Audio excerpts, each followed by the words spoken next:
Hello and welcome everybody. This is Sergio. Welcome to the next video recap lecture. I hope you enjoyed the goal and funnel optimization lecture, which you hopefully have just gone through. This lecture is all about functionality testing and compatibility testing.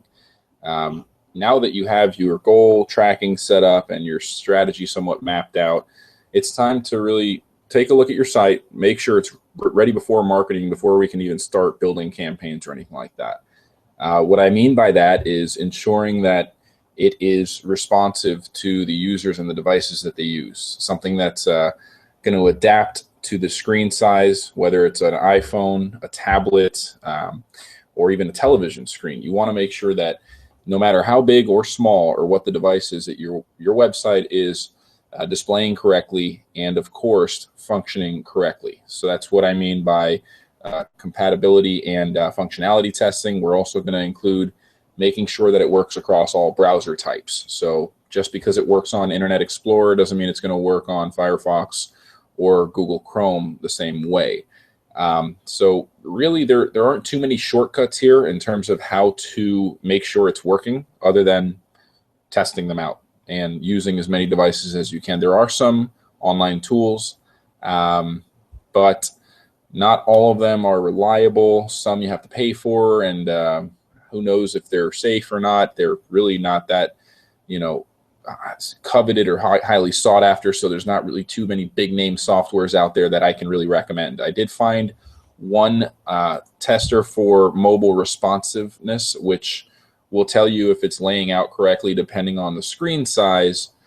You could go for the mobile button here and click on it and kind of click between some of the different device types, but not all of them are included. So really, again, I resort back to, if you really want to make sure it's done correctly, you really just have to ask as many friends and family and get the name out there and say, hey, can you go to my website and tell me if you find any errors? There are some user testing website and companies out there that offer that as a service, like anything. But again, I don't know how reliable they're going to be or effective. What I've personally been doing, quite frankly, is literally just asking people to do tests whenever I get the chance and I see someone on a device. I usually go to my websites, make sure that they're functioning properly and displaying properly. There is a neat little trick you can use, which is basically changing the window size of your internet browser. Let me pause this video before it starts playing here. There we go. And this is the home page of the website, the Miami SEO company, which we can see is mobile responsive and responsive in general, because when I change the size of my window browser, for example, by clicking and dragging the side panes of the browser, you'll notice a few things. As I get smaller, or narrower, you're going to notice that the form and the video, embedded video there, are going to stack on top of each other, because there's simply not enough room for the form and the website to remain close to each other on the left and right side as they are now, as I get more narrow with the window size. So watch. First, the video starts to shrink down. Right now, we're at about a tablet, display size, if you will. I have a pretty big monitor, but if I were to hold a tablet up to it, I'm guessing that this is somewhere around the same size screen. So the video has shrunken down. A couple of other elements below the fold have also shrunken, but I want to kind of just pay attention to the top half to make it easy. As I make it more narrow, the video is getting smaller, but to a certain point now, it's kind of looking a little geometrically off, if you will, with the way the elements are laid out. After the video plays, a couple of slides start to show different examples of rankings. But if we go back, it's a scrolling banner. The video is now there again, and as you can see what happened, to a certain point when I get so narrow, the website says, oh, there's not enough room. Depending on what kind of device this is, it may need to stack it on top of each other, the video and the form in that header area, so that it displays more conveniently for the user. So now what they're able to do is scroll down and kind of see everything stacked on top of each other. You'll notice that myself and my business partner, Jason, are not here anymore, whereas if we stretch open a little bit more, there's room for us, and it kind of just shows, a face to the company there. But that's basically one way to test your website for mobile responsiveness. If I go even narrower, like a typical cell phone type of width, you could see the menu completely disappears. Oh, that was happening earlier. The main menu on a desktop looks like this. And if I, obviously narrow it down, you'll see that kind of familiar 3 little lines indicating that it's a menu bar here that most mobile websites have now. And a couple of things like that you want to make sure are going on when you do a quick test from your desktop.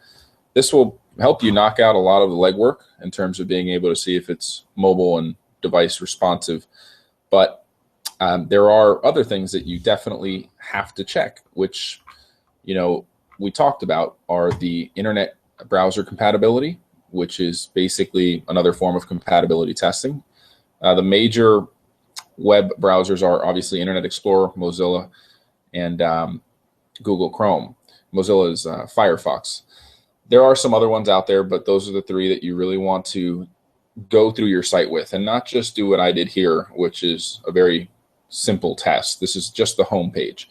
You want to complete these tests a little bit more thoroughly by navigating your site, if possible, going to all of the pages on your site if you don't have the time hiring somebody to do so. Because the last thing you want as a website owner or business owner that's spending money on advertising is to spend money on traffic that ends up not getting a good user experience and leaving right away. Every click costs you money.